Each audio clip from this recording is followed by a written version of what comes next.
Alright guys, so like I said on the last one, I'm going to make a video that's purely about diagnosing basic engine issues. If you're trying to break down why something isn't running, there's on a lot of engines, there's electrical issues that could be causing it, mechanical obviously, or a combination of the both. It's another one of the predators. I already know what's wrong with it. I'll show you at the end of the video what is wrong with it. It's kind of funny, but it's not the first time I've ever seen it. So, first things first, engine really only needs three things to run. It's fuel, and that's fuel and air, the combination of the two. It needs some sort of ignition point, which is your spark plug. Those two things with the combination of compression. Those are the three. That's all you need. If you're getting spark, you're getting fuel, it's not running, probably not getting compression. And any combination of that. So I'll go through and break down the different steps you go through to diagnose each one. And then we'll go from there. So first off, whenever I get a generator in, I will go over it, see if I can see anything obvious. If it's not starting, and I know the tank physically has gasoline in it, there's a screw on the bottom of the carburetor, and I'll show you all that here in a second. You can open it and see if it's at least getting fuel to the carburetor,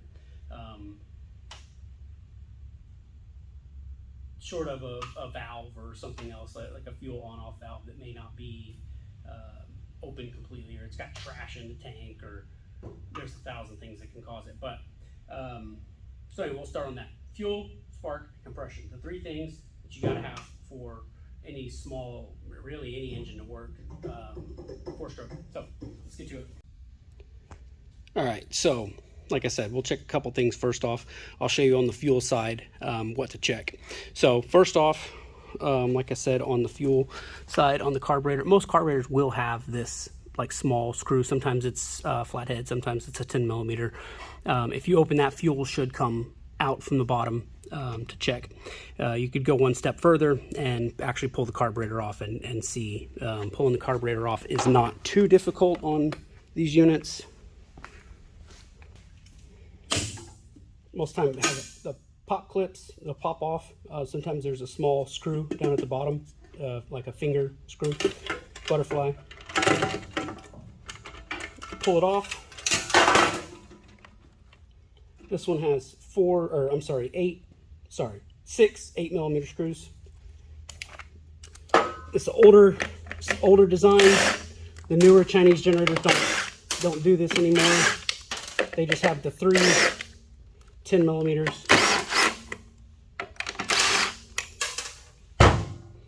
When I say by 3, you have 1, 2, and you can see this little nipple right here. There's one on the back side. That one also has to come off. They're 10mm.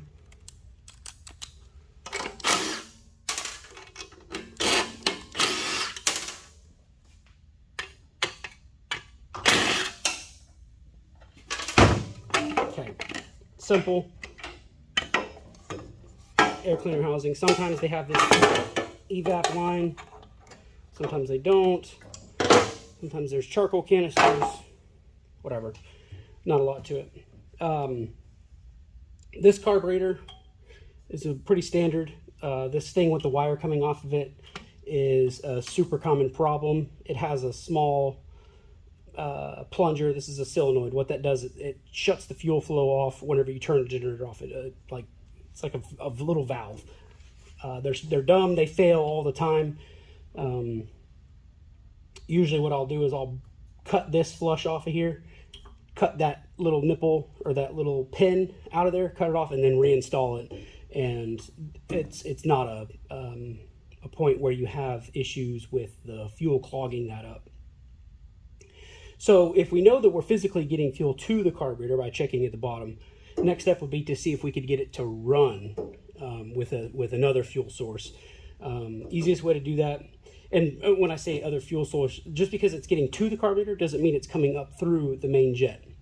To check that, you can either use a starting fluid I always have carb cleaner here. It works the same, but you can spray a couple seconds, pull the starter. If it fires up, boom, that's your problem. You know you've got the fuel is not coming up through the carburetor. Buy a rebuild kit, rebuild it, learn how to do it. It's very, very simple. Sometimes you have to replace the whole thing. These Chinese generators, you can get a new one for 25, 30 bucks. Sometimes it's easier just to do that. All right, so let's say it still doesn't start. We've got to this far, starting fluid. We can't figure out what's going on. It still won't start. So next thing I always go to is spark. Very simple. Spark is controlled by a combination of things. One would be the magneto. I'll get one. This is a magneto. The spark plug would hook up on this side. Magneto is mounted probably about right here on this engine, behind this red cover. The flywheel has a magnet. The magnet flies over these, and that causes an electrical pulse, electrical signal. This is a coil. It steps it up to whatever, 5,000 or 10,000 volts. I don't know the actual spec on it, but very simple. These usually don't go bad. So it's normally something dumb. So we can check that. If you're going to check for spark, this one's already unplugged, but if you're going to check for spark, you can pull the boot off. It just snaps right on. Most all generators have one in that style. $5 spark tester. It works. I've used this on hundreds of pieces of equipment. What you do is you take the female side and you'll stick it down on the spark plug. The other side goes to the boot. And then this will light up, and I'll show you real quick if it does.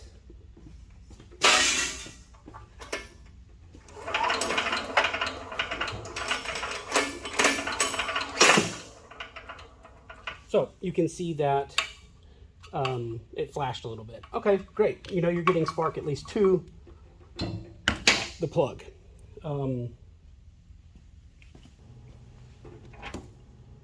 All right, so you know you're getting spark off this, at least to here. Another way to check it, if you don't have spark tester, or you just want to go one step further, which is what I normally do, unless I'm just in a hurry, and if I'm in a hurry and I'm just trying to just run through it to check if there are issues, then I'll always check the plug.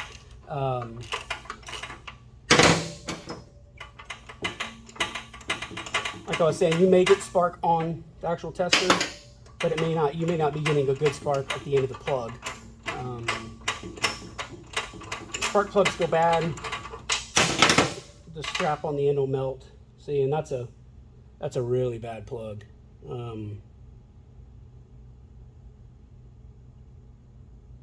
sure it works fine, but if you don't have a spark tester, what you can do is pull it out, stick it back in, and either do it yourself if you are pretty dexterous, whatever, or get someone else to pull it. But you want to hold the plug to metal, and then you're going to look for a spark at the end of the spark plug. Obviously, you don't want to touch anywhere from here and here or something while you're starting it. Always hold the plastic. You don't want to be a path between the spark and the engine. Like I said, it is 5 or 10,000 volts. It's not fun to get shocked. It hurts.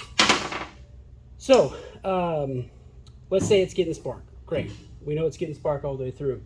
There is, the next step would be to go compression. On generators, if it wasn't getting spark, there would be really only two things to look at. A lot of times,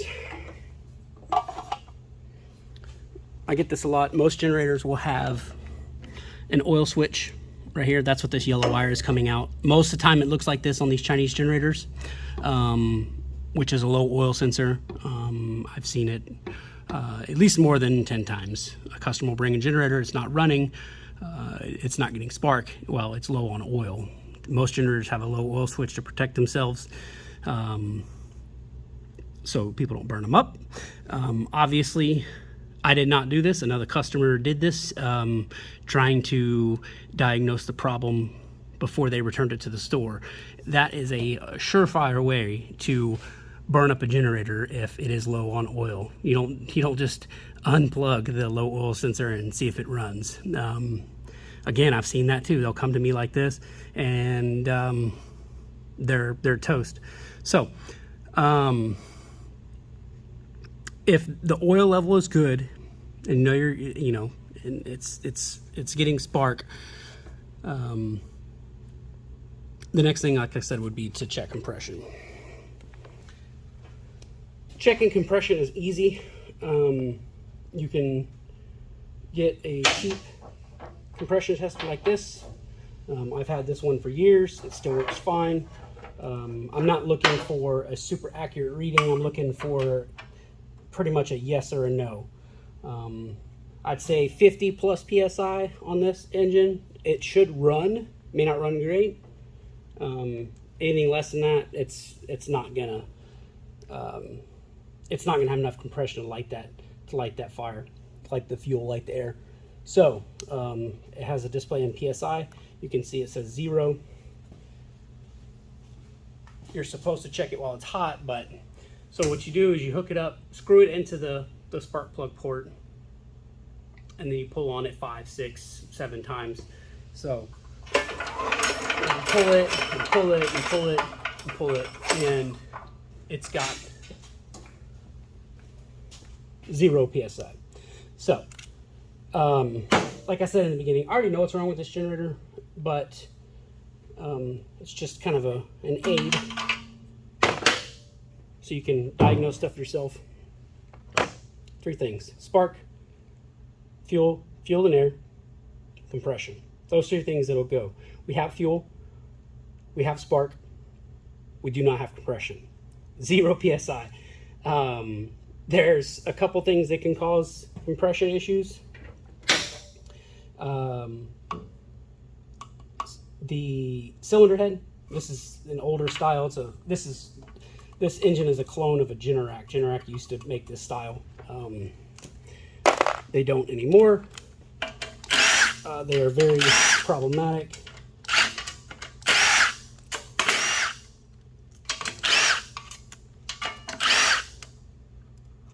But it's just old technology. So, one thing to check. Oh man, she's bad. It's the first time I had this one apart. This one's real bad. So this is a surefire sign that this customer never ever changed the oil. It's like a black powder almost. Wow. Okay, anyway, I digress. So you have your exhaust valve and the intake valve. Sometimes these can get stuck open, which essentially means that the valve will get stuck in in its cycle, and it won't close all the way. You will not get compression that way, because every time the piston comes up to compress, the valve is open, so it's just letting it out the exhaust. Usually when it's a valve issue, you'll hear a popping or something from the intake side or from the exhaust side. It might backfire. It might just do goofy stuff when you're trying to start it. So that's one way to tell. Usually looking in there, it's not that bad looking. Sometimes the valves will bend. Sometimes you can have a blown head gasket. Also, what a lot of people don't know or know how to diagnose on these newer style all generators these days, they have what they call a spark arrestor. This is the biggest piece of garbage.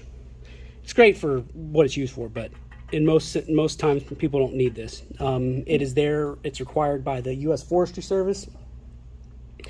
So if this generator decides to spit out a spark out of the exhaust, it won't start a forest fire. So this screen is there to prevent that. But what happens is people don't maintain their equipment. They never take this out. You should take it out every other oil change. Clean it out, clean the screen out, and then put it back in. If you don't clean that screen out, what happens is just like putting a potato in the tailpipe. It blocks it up, and it won't start, won't make compression.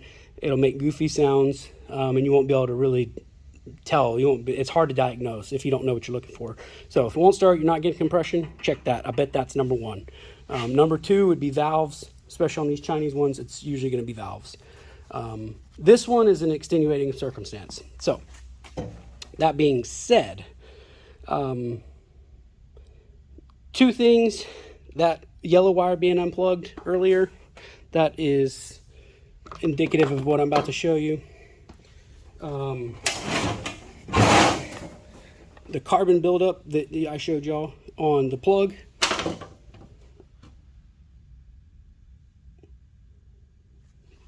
It's actually pretty terrible there. It's bad. That means the inside of the combustion chamber looks like that too. So this one has decided to tell the piston it cannot live here anymore. You might be able to see it. I say it quite often. These generators, if you don't